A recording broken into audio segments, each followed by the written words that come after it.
His name was Imran, and life had not been gentle with him. At 36, he carried the exhaustion of someone much older. His wife had passed away 3 years earlier after a sudden illness, leaving him alone with their 6-year-old daughter, Aisha. Since that day, Imran's world had shrunk to a narrow path between work and home.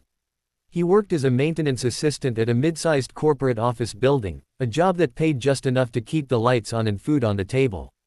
Every morning before dawn, he would wake Aisha, braid her hair carefully with hands that had learned tenderness through loss, and drop her at a neighbor's apartment before rushing to catch the bus. That evening, after a long shift filled with silent warnings from his supervisor about downsizing and mistakes that were never really his, Imran walked home under a sky that had opened without mercy. The rain soaked through his clothes in minutes, but he kept moving, his thoughts heavy with fear. The company had been cutting staff, and rumors said another round of layoffs was coming. Losing this job would mean losing everything. As he turned a corner near a small park, he noticed a woman ahead of him, struggling to walk in the downpour. She was barefoot, her shoes dangling from one hand, her hair plastered to her face, her thin coat offering no protection against the cold rain. She stumbled, nearly falling, and for a moment Imran hesitated. He had learned the hard way that helping strangers sometimes came with consequences he could not afford. But something in her posture, the way she seemed utterly alone in that storm, reminded him of himself on the night he returned from the hospital after losing his wife, walking home under rain that felt just as cruel. He stepped closer and offered her his umbrella, the cheap one he had bought from a street vendor months ago. She looked at him with surprise, her eyes red not just from rain but from tears she could no longer hide. Imran gestured toward a nearby bus stop shelter and walked with her until they reached it. He gave her the umbrella without hesitation, knowing he would walk the rest of the way drenched. He also took off his jacket and placed it around her shoulders, ignoring the chill that immediately cut through his shirt. The woman tried to protest, but Imran only smiled gently and shook his head. He waited with her until the rain eased slightly and a taxi finally stopped. As she climbed in, she looked back at him with a look that lingered, as if she wanted to say something important but could not find the words.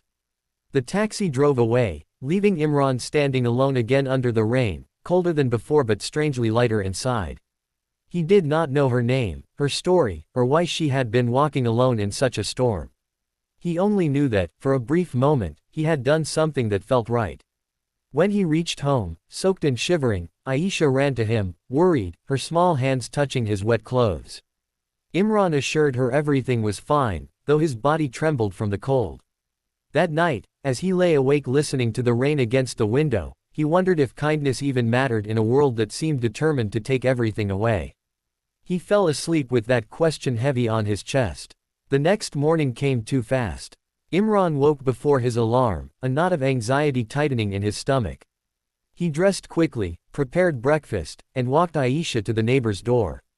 On the bus ride to work, whispers filled the air as employees checked their phones, faces pale with worry. When Imran arrived at the office building, an email was already waiting in his inbox, asking him to report to the management floor immediately. His heart pounded as he walked down the long hallway, the polished floors. Reflecting his nervous steps, he had seen others make this walk before, returning with empty eyes and cardboard boxes. He thought of Aisha, of rent, of unpaid bills stacked neatly on the small table at home. He thought of the umbrella he no longer had. Inside the conference room, several managers sat around a table, their expressions unreadable. Papers were spread out, and the atmosphere was thick with tension. Imran stood quietly, hands clasped, waiting for the inevitable. One of the managers mentioned complaints about maintenance delays, budget cuts, and the need to reduce staff. Imran listened, his mind already bracing for the words that would end his employment.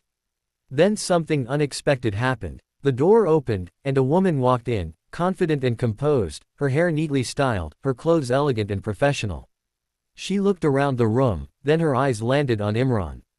For a brief second, her expression changed, recognition flickering across her face like a spark. It was the woman from the rain. Imran felt his breath catch. He barely recognized her without the exhaustion and fear that had clung to her the night before. She now carried authority in her posture, a calm strength that filled the room. She took a seat at the head of the table, and the managers immediately straightened, addressing her with respect.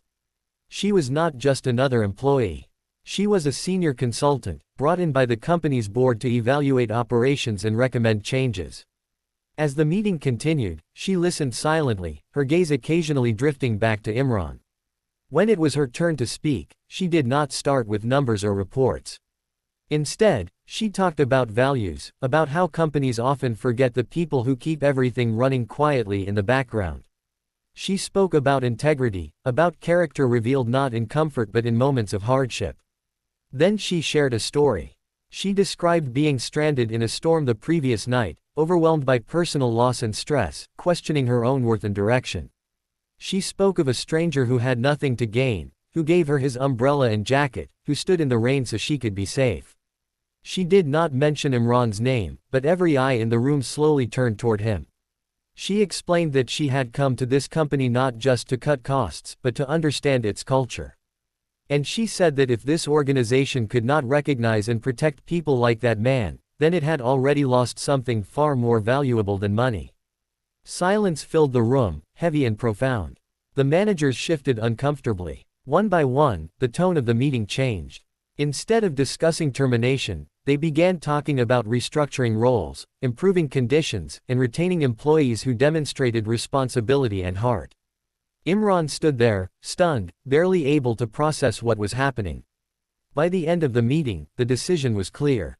Not only was Imran's job safe, but he was offered additional responsibilities, a modest raise, and flexible hours to better care for his daughter.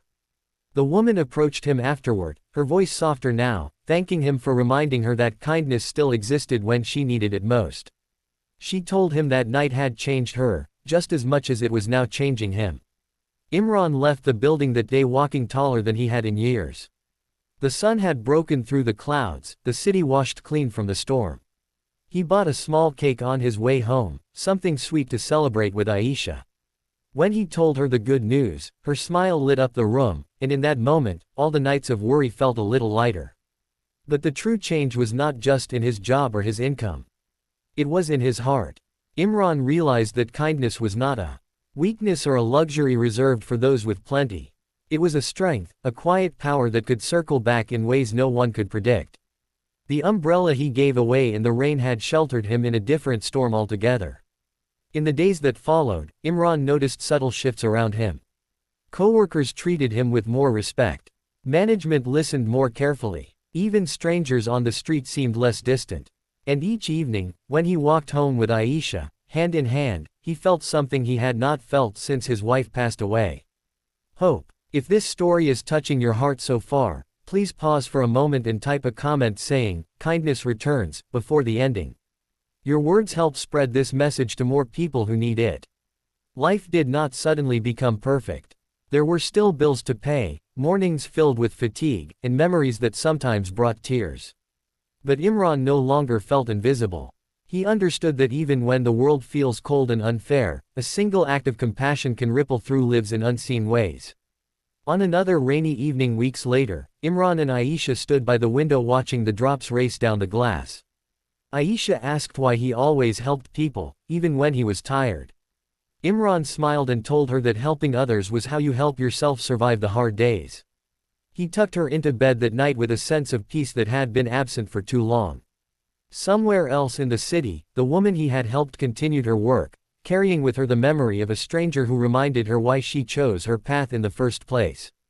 Their lives moved forward separately, but they were forever connected by one night, one storm, and one simple decision to care.